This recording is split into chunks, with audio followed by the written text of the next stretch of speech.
के maths by Anshul Baghel channel को subscribe जरूर करें। Maths by Anshul Baghel channel में आप सभी साथियों का एक बार पुनः स्वागत है। दोस्तों, अर्थशास्त्र की जो क्लास चल रही थी उसमें कंज्यूमर बिहेवियर या उपभोक्ता व्यवहार के बारे में हम चर्चा कर रहे थे। कल हमने उपभोक्ता के व्यवहार के बारे में, उपयोगिता के मापन के बारे में दो विश्लेषण चर्चा की थी, गणनावाचक और क्रमवाचक। आज हम वहीं इसी श्रृंखला को आगे बढ़ाते हुए उपयोगिता के प्रकार के बारे में चर्चा करेंगे। साथियों, जैसा कि आप जानते हैं कि उपयोगिता कई प्रकार की होती है। फर्स्टली हम उपयोगिता के प्रकार में हम कुल उपयोगिता, सीमांत उपयोगिता, इन दोनों के बारे में चर्चा करेंगे, क्योंकि कुल उपयोगिता क्या है, सीमांत उपयोगिता क्या है, और इनके बारे में चर्चा करने के बाद हम आपको बताएंगे किस प्रकार से सीमांत उपयोगिता ह्रास नियम लागू होता है। आज हम यही चर्चा कर रहे हैं। पहली बात करेंगे कुल उपयोगिता।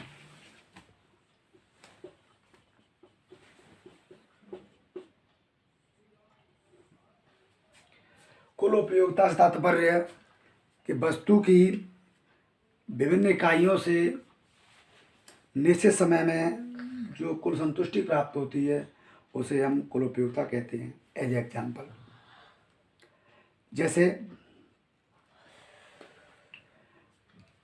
यहाँ हम एग्जाम्पल ले लें कि जैसे आप मार्केट में गए और मार्केट में आपको क्या है, भूख लगी है। भूख लगने के बाद आप क्या कहेंगे कि कुछ खा लें, तो आपका कुछ खाने का मन कर रहा है, तो आपको क्या है, किसी ठेल पर क्या देखे, आपने केले देखे और आपने 1 किलो केले ले लिए। तो आपने पहला के जो फर्स्ट केला खाया उससे संतुष्टि आपको क्या है, मिली। दूसरा खाया, संतुष्टि उससे मिली। तीसरा खाया, संतुष्टि उससे भी मिली। तो इस तरह से जो आपकी संतुष्टि का लेवल है वो धीरे धीरे घटती हुई दर से क्या है, बढ़ता है।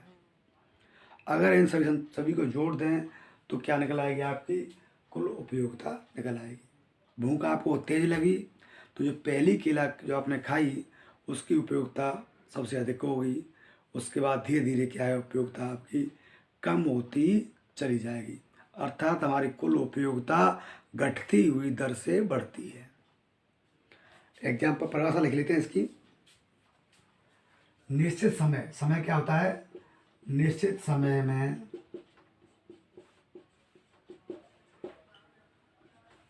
वस्तु की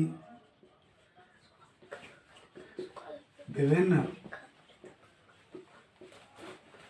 इकाइयों से प्राप्त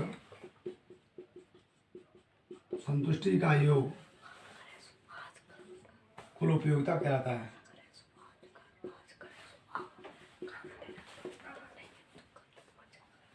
क्या कहलाता है, कुल उपयोगिता कहलाता है।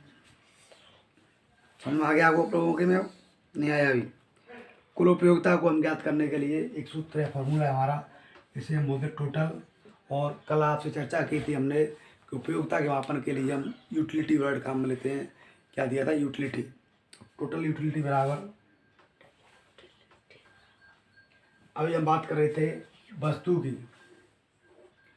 तो वस्तु की जो पहली इकाई से जो उपयोगिता प्राप्त हुई प्लस दूसरी इकाई से प्राप्त हुई, धीरे धीरे जो n इकाइयों तक जो उपयोगिता प्राप्त हुई, उन सभी उपयोगिताओं का योग कुल उपयोगिता कहलाता है। यहाँ पर आपको क्या है, कांस्टेंट क्या लेना है, हमको समय लेना है। कांस्टेंट क्या आएगा साथियों, समय आएगा। समय निश्चित है, निश्चित समय में वस्तु की विभिन्न इकाइयों से प्राप्त संतुष्टि या उपयोगिताओं का योग कुल उपयोगिता कहलाता है। समझ आप लोगों के आ गया होगा। और जहाँ पर जो संतुष्टि हमारी उपयोगिता अधिकतम हो जाती है उसे हम अधिकतम संतुष्टि का बिंदु कहते हैं, जो हम आगे हम डायग्राम से समझाएंगे आपको साथियों। दूसरा है हमारा सीमांत उपयोगिता नियम। सीमांत उपयोगिता, जैसा कि नाम से क्लियर है, सीमांत, सीमा के बाद अंत, सीमा के बाद अंत, अर्थात वस्तु की अतिरिक्त इकाई से कुल उपयोगिता में जो वृद्धि होती है उसे हम सीमांत उपयोगिता कहते हैं। वस्तु की अतिरिक्त इकाई से एक एग्जाम्पल ले लेंगे, समझ में आप लोगों में इजीली आ जाएगा। दोस्तों हम बिल्कुल इजी सब्जेक्ट में पढ़ रहे हैं और इजी सब्जेक्ट है इकोनॉमिक्स और थोड़ा कंसेप्ट सब्जेक्ट है। अगर आप समझ में आप लोगों के में आ गया तो आप इसे कभी भूलेंगे नहीं और इसे रटेंगे भी नहीं। आज हमारा टॉपिक है सीमांत उपयोगिता।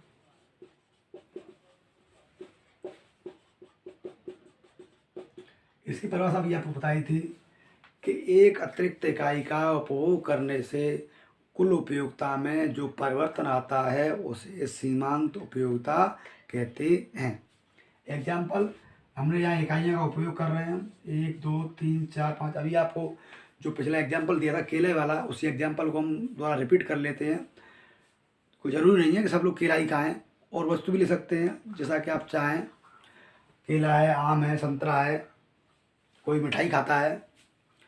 अब हम पहली जो हमने केला खाई थी उससे संतुष्टि हमको मिली 10 यूनिट के बराबर। दोस्तों कोई फिक्स मापन नहीं है, हम एक मान्यता पर आधारित कर रहे हैं कि उपयोगिता को हम यूटिलिटी मापते हैं। दूसरी जो केला खाई उससे हमको मिल रही है 12। कितना मिल रहा है? 12। अगला 14, फिर 14, 13 और 12। दोस्तों ध्यान रखना, उपयोगिता हमारी निश्चित बिंदु तक बढ़ती है, उसके बाद धीरे धीरे गिरने लगती है। यहाँ हम बात चर्चा करें सीमांत उपयोगिता की। जो पहली इकाई है उससे कितनी मिल रही है हमको? 10। दूसरी इकाई से कितनी मिल रही है? 12। यहाँ पर हम सीमांत उपयोगिता की बात करें तो इसे हम डिनोट करते हैं मार्जिनल एम यूटिलिटी बराबर। सेकंड इकाई कितनी मिल रही है? 12। उससे पहली इकाई कितनी है?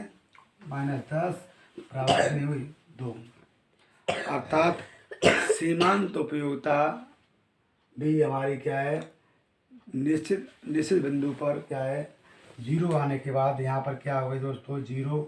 उसके बाद किस में आती है? नेगेटिव में जाती है। अर्थात सीमांत उपयोगिता भी हमारी घटती हुई दर से बढ़ती है। साथियों समझ में आप लोगों के में आ गया होगा। फॉर्मूला समझा देते हैं आपको। सीमांत उपयोगिता बराबर होता है MU बराबर टोटल यूटिलिटी फॉर n बिंदु minus total utility for n-1। यहाँ हम ले लेंगे, इसको n ले लें, ये n-1 हो गया। ये कितना हो गया? n। तो ये कितना होगा? n-1। आप लोगों को समझ में आ गया होगा। अब कुल उपयोगिता हुआ सीमांत उपयोगिता में संबंध।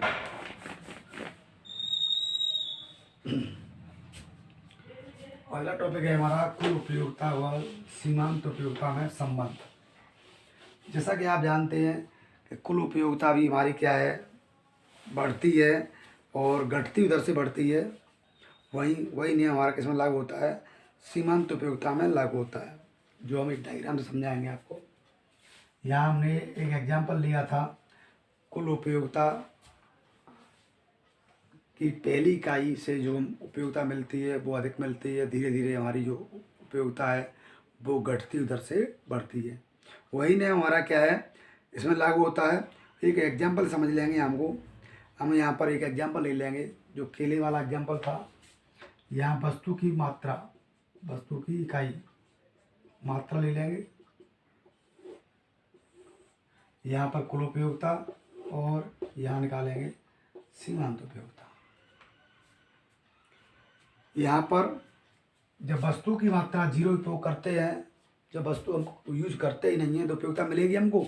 नहीं मिलेगी। तो ये दोनों क्या हो जाएंगे हमारे? 0 0। अब हमने क्या है? पहली इकाई उपयोग की और उपयोगिता हमें 10 यूनिट के बराबर मिली, तो ये भी कितना होगा? 10 ही होगा, तो 10 - 0 के 10 होगा। दूसरी इकाई से हमें कुल उपयोगिता कितनी मिली? 12 के बराबर। कितनी मिली? 12 के बराबर कितनी मिली? 12 या 16 लिख लो। चलो 16 लिख लेते हैं। सीमांत उपयोगिता कितनी होगी यहाँ पर दोस्तों? 16 माइनस 10 कितना होगा? 6। वहीं तीसरे बिंदु से हमें मिली 20। सीमांत उपयोगिता कितनी होगी? 20 माइनस 16 4। तो आप इसमें ध्यान से देखना कि सीमांत उपयोगिता हमारी क्या है? घटती हुई दर से बढ़ रही है, घट रही है। क्या घट रही है? अर्थात सीमांत उपयोगिता वक्त हमारा क्या होगा? नेगेटिव में जा रहा है। कहाँ जा रहा है ये? नेगेटिव में। और ये कैसे जा रहा है हमारा? 10 16 20 ये कैसे जा रहा है? पॉजिटिव में। अर्थात ये तो बढ़ता है और ये घटता है, ये धनात्मक और ये ऋणात्मक। समझ में आप लोगों को आ गया होगा। एक इकाई और कर लेते हैं। अगला है 4। इससे भी कितनी मिल रही है हमको? 22। कितना हुआ ये? 2। अगली जो केला हमने या जो वस्तु खाई उससे भी हमारी कुल उपयोगिता 22 के बराबर। तो यह कितना हो गया दोस्तों? 0। कितना हो गया? 0। और उसके बाद जो छठी इकाई है उससे कितना हो गया? 20। तो अब समझना आप लोगों के में आ गया होगा कि हमारी कुल उपयोगिता क्या हो गई? घट गई। कुल उपयोगिता भी क्या हो गई? घट गई, माइनस में गई। तो जैसे हमारी कुल उपयोगिता जो वक्र है वो इस तरह से बनता है दोस्तों। एक बिंदु पर 0 होने के बाद वो ऋणात्मक घटता है। वहीं सीमांत उपयोगिता वक्र भी हमारा क्या है? घटती हुई दर से क्या है? ऋणात्मक गिरता है, जो हम अभी डायग्राम से समझाएंगे दोस्तों आपको। और यहाँ पर ये कितना हो गया दोस्तों? -2। अब इसे हम ग्राफिकल प्रेजेंट करेंगे, ग्राफ से समझाएंगे कि ग्राफ पर हम इसको कैसे बनाते हैं। क्योंकि सबसे ज़्यादा देखो दोस्तों, अगर आपको किसी अर्थशास्त्री की पहचान करनी है तो उसे आप एक ग्राफ बनवाइए। अगर वह सीधी रेखाएं बनाता है तो मान लीजिए कि वो अर्थशास्त्र जानता है, और सीधी रेखा नहीं खींच पाता तो अर्थशास्त्र नहीं जानता है। पहली पहचान। यहाँ पर 2 एक्सेस होते हैं दोस्तों, एक्सेस 2 होते हैं, ए एक्सेस और ए बाई एक्सेस। वहीं हम यहाँ पर एक्सेस पे लेंगे दोस्तों, में ध्यान रखना मात्रा लेते हैं, वस्तु की मात्रा, और बाई एक्सेस पे लेते हैं हम उपयोगिता।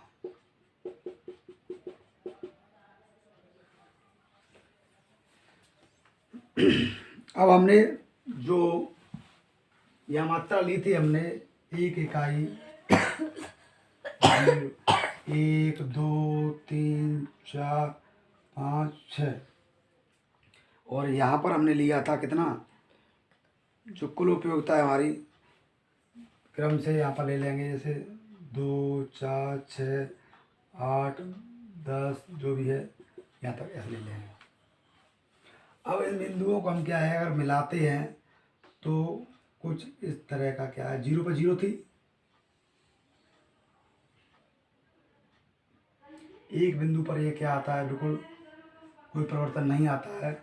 उसके बाद ऋणात्मक, अर्थात कुल उपयोगिता वक्र पहले बढ़ती दर से बढ़ता है फिर घटता है, फिर गिरने लगती है। कुल उपयोगिता एक निश्चित बिंदु पर 0 हो जाती है। और उसके बाद जैसा कि आप देख रहे होंगे, ये 4 इकाई है और ये 5 इकाई है, दोनों पर ये क्या है? 0 है। और अगली इकाई उपयोग करते हैं तो कुल उपयोगिता हमारी क्या है?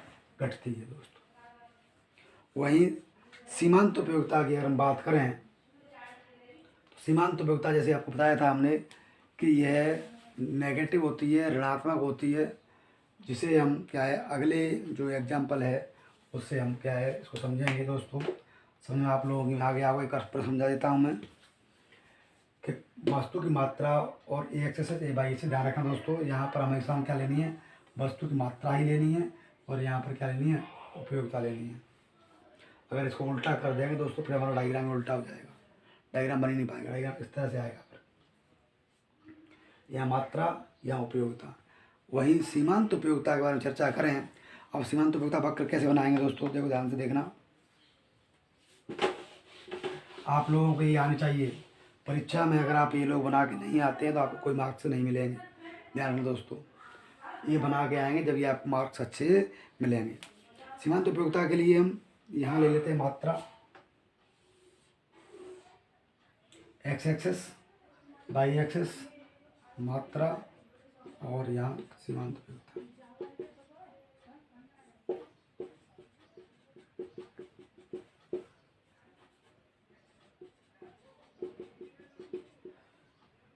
ठीक है, तो जो पहली इकाई थी दोस्तों, यहाँ पर उपयोगिता ले ली हमने, सीमांत उपयोगिता दे रखी है आपकी 10, 6, 8, 4, 2, 3, और उसके बाद यहाँ नीचे आप पता है आपको, नीचे किस में आता है, नेगेटिव में आता है। ये जो ओरिजेंटल है ये कैसा है, ये नेगेटिव में है, ये पार्ट वाला माइनस, ये माइनस में आ जाएगा। तो जो पहली इकाई थी यहाँ पर 1, 2, 3, 4, 5, 6, वहाँ पर 10 के बराबर मिल रही थी। दूसरी इकाई से मान लीजिए 6 के बराबर, तीसरी इकाई से हमें 5, 4,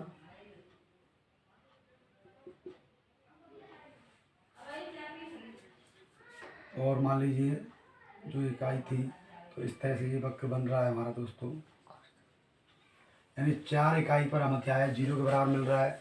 अगर हम और इकाइयाँ उपयोग करते हैं तो ये कहाँ चले जाएगा दोस्तों, उपयोगिता हमारी नेगेटिव में आ जाएगी। किस में आ जाएगी, माइनस में, घटने लग जाएगी दोस्तों। समझ में आप लोगों के आ गया होगा कि जैसे जैसे हम क्या है इकाइयाँ का उपयोग बढ़ाते हैं तो हमारी सीमांत उपयोगिता एक बिंदु पर 0 आने के बाद यह क्या है, घटती हुई दर से क्या है, ऋणात्मक चली जाती है।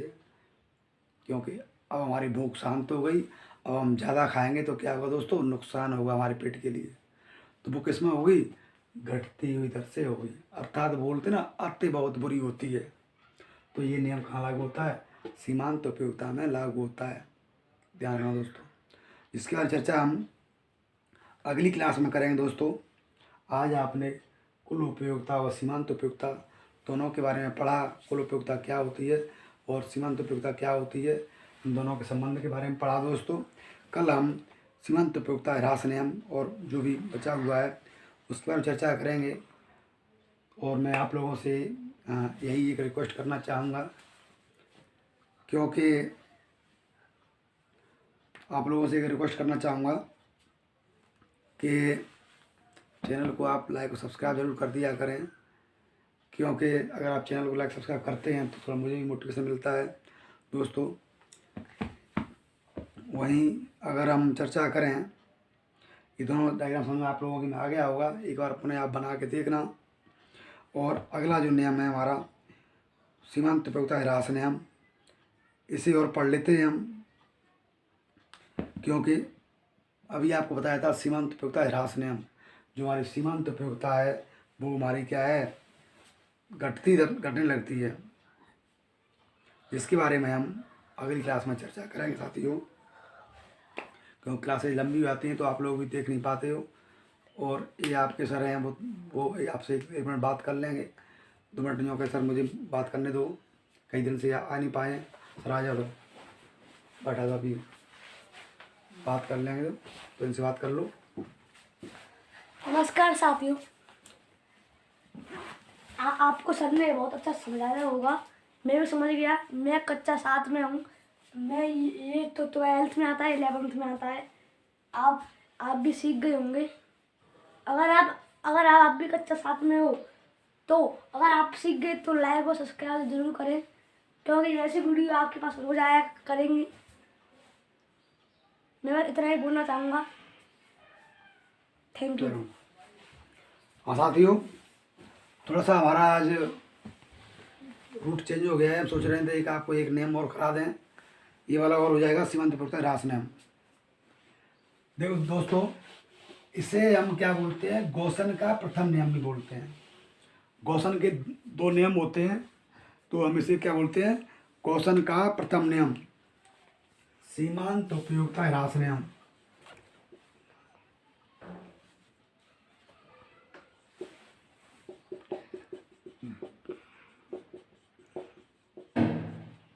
इसे हम दूसरा नाम क्या है, गॉसन का फर्स्ट नियम। गॉसन ने 2 नियम बताए थे। तो पहला नियम हमारा क्या है, सीमांत उपयोगिता ह्रास नियम है। इसे हम क्या बोलेंगे, गॉसन का फर्स्ट नियम बोलेंगे। और दूसरा नियम था प्रतिस्थापन सीमांत दर वाला था, वो हमारा गॉसन का द्वितीय नियम था। तो गॉसन का पहला नियम कौन सा हो गया, सीमांत उपयोगिता ह्रास नियम। जैसे जैसे आप अगर कई वस्तु का स्टॉक करते हैं तो पहली इकाई के उपयोग होने से जो स्टॉक में वृद्धि होती है वो दूसरी इकाई के उपयोग होने से स्टॉक में हुई वृद्धि से कम होती है। और इसका प्रतिपादन किसने किया था दोस्तों, 1851 गॉसन ने किया था। इसका किसने किया था, गॉसन ने।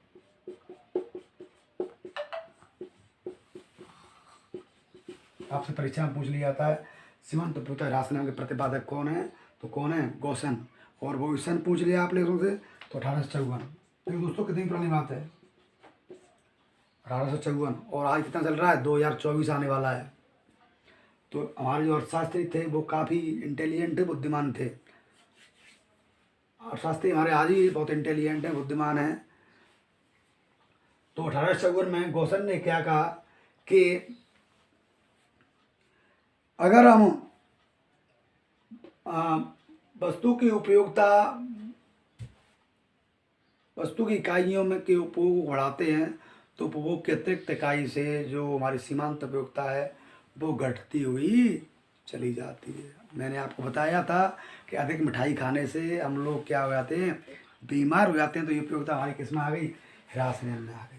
किसमें आ गई, ह्रास नियम में। जो उपयोगिता हमें मिलनी चाहिए वो नहीं मिल पा रही है, ह्रास नियम में आ रही है। वहीं अगर एक लिमिट से ज़्यादा आप पढ़ाई भी करते हैं तो वो कहाँ चली जाएगी, दिमाग से ऊपर निकल जाता है। तो क्या होगी, वो उपयोगिता ह्रास नियम में आएगा।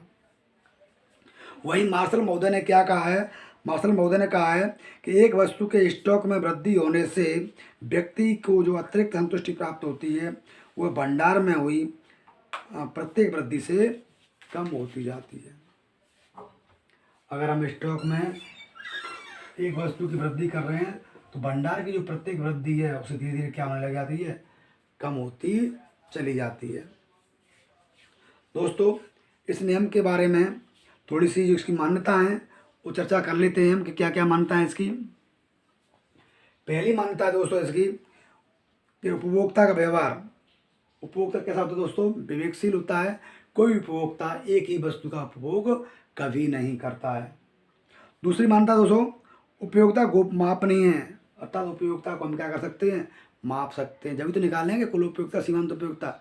अगर मापन नहीं कर पाते तो हम निकाल पाएंगे, नहीं कर पाएंगे। तो पहला कैसा है, उपभोक्ता विवेकशील होता है, उपयोगिता मापनीय है। तीसरा है मुद्रा की सीमांत उपयोगिता को स्थिर माना गया है। अगर हम यहाँ मुद्रा की सीमांत उपयोगिता ले लें तो फिर तो मुद्रा सीमांत उपयोगिता भी घटती चली जाएगी, फिर तो अंतर नजर ही नहीं आएगा। इसलिए यहाँ पर मुद्रा की जो सीमांत उपयोगिता है उसे हमने क्या माना है, स्थिर माना गया। अगला है दोस्तों, हाँ दोस्तों, तो हम सीमांत उपयोगिता ह्रास नियम की कुछ ये नियम है हमारा, ये कुछ मान्यताओं पर काम करता है। अगर ये मान्यता होंगी जब ही हमारा नियम काम करेगा, और इन मान्यताओं से कुछ हटकर होगा तो ये हमारा नियम काम नहीं करेगा। साथियों पहला है, मैंने आपको बताया था, उपभोक्ता कैसा होता है, विवेकशील होता है। हर उपभोक्ता के अंदर ये बुद्धि होती है कि मुझे कौन सी वस्तु का कितना उपभोग करना है। अगर हम बात करें किसी पागल व्यक्ति को, तो अगर वो बहुत दिनों से भूखा है तो वो किसी चीज़ को खाता ही रहेगा, ठूंसता ही रहेगा, तो वहाँ पर क्या है, ये नियम काबू नहीं करेगा। उपयोगिता मापनीय, उपयोगिता को हम क्या कर सकते हैं, माप सकते हैं। इसके लिए क्या करते हैं, हम मुद्रा का उपयोग करते हैं। वस्तु सेवा खरीदने के लिए हम मुद्रा का उपयोग करते हैं। वहीं मुद्रा की जो सीमांत उपयोगिता है, मुद्रा की सीमांत उपयोगिता है, अर्थात मनी यूटिलिटी MUM क्या मानी गई है दोस्तों, इसमें स्थिर मानी गई है। यूटिलिटी ऑफ मनी क्या मानी गई है, स्थिर। दोस्तों अगला है उपभोग की प्रक्रिया सतत। इसका मतलब है दोस्तों कि अगर हम लगातार उपभोग करेंगे जब भी सीमांत उपयोगिता निकाल पाएंगे। अगर आपने एक ही केला खाया बस, फिर क्या सीमांत उपयोगिता क्या होगी, तो निकाल पाओगे, नहीं निकाल पाएंगे। अर्थात हम वस्तुओं का लगातार उपभोग करेंगे जब ही हम क्या है, सीमांत उपयोगिता ह्रास नियम हमारा क्या होगा, मालूम चलेगा। और अगली बात जो अगले अन्य बातें स्थिर, जैसे उपभोक्ता की आय है, उपभोक्ता की रुचि है, उपभोक्ता की आदत है, फैशन है। अगर ये सभी चीज़ें क्या होंगी, स्थिर होंगी, जब ही हमारा नियम लागू होगा। अगर इनमें कोई परिवर्तन होता है तो मुझे नियम लागू नहीं। जैसे उपभोक्ता की आय बढ़ जाती है, उपभोक्ता की आय बढ़ जाती है। आज मेरे पास 100 रुपये हैं, अगर मेरी कल से इनकम मेरी जेब में कितने 2000 रुपये होंगे, तो मेरी जो सीमांत उपयोगिता है वो क्या होगी, शुरू से घटने लग जाएगी। मैं उन चीज़ों को इम्पोर्टेंस दूंगा ही नहीं, या बहुत ज़्यादा इम्पोर्टेंस देने लग जाऊंगा। अगर मेरे पास 10 ही रुपये रह जाते हैं तो वो चीज़ मेरे लिए बहुत इम्पोर्टेंस हो जाती है, संतुष्टि मेरे लिए बहुत अधिक हो जाती है। आदत है, अगर मुझे क्या है उस चीज़ की आदत लग जाती है तो वो उसकी उपयोगिता मेरे लिए बहुत अधिक बढ़ जाएगी। और कि हमारी आदत में परिवर्तन हो गया तो उसकी इम्पोर्टेंस ही नहीं है। जैसे किसी को चाय की आदत है, चाय पीने की, ठीक है, तो उसमें वहाँ ये नियम कार्य नहीं करता है। रुचि, अगर किसी की रुचि बदल गई, आज मेरी रुचि पढ़ने की पढ़ाने की है, मेरी रुचि बदल गई तो कल इसके लिए कोई इम्पोर्टेंस नहीं मेरा होगा। और फैशन में परिवर्तन हो गया दोस्तों तो ये नियम हमारा वहाँ कार्य नहीं करेगा। अगर कोई नया फैशन चेंज हो गया तो वहाँ पर ये नियम हमारा बिल्कुल कार्य नहीं करेगा। तो दोस्तों अगली क्लास में जो इसके जो शेष कंसेप्ट हैं वो चर्चा कल करेंगे। दोस्तों आपको क्लास कैसी लगी इसके बारे में प्लीज़ कमेंट करके जरूर बताइएगा, और क्लास को लाइक और शेयर ज़रूर करें, चैनल को सब्सक्राइब करें। Thank you.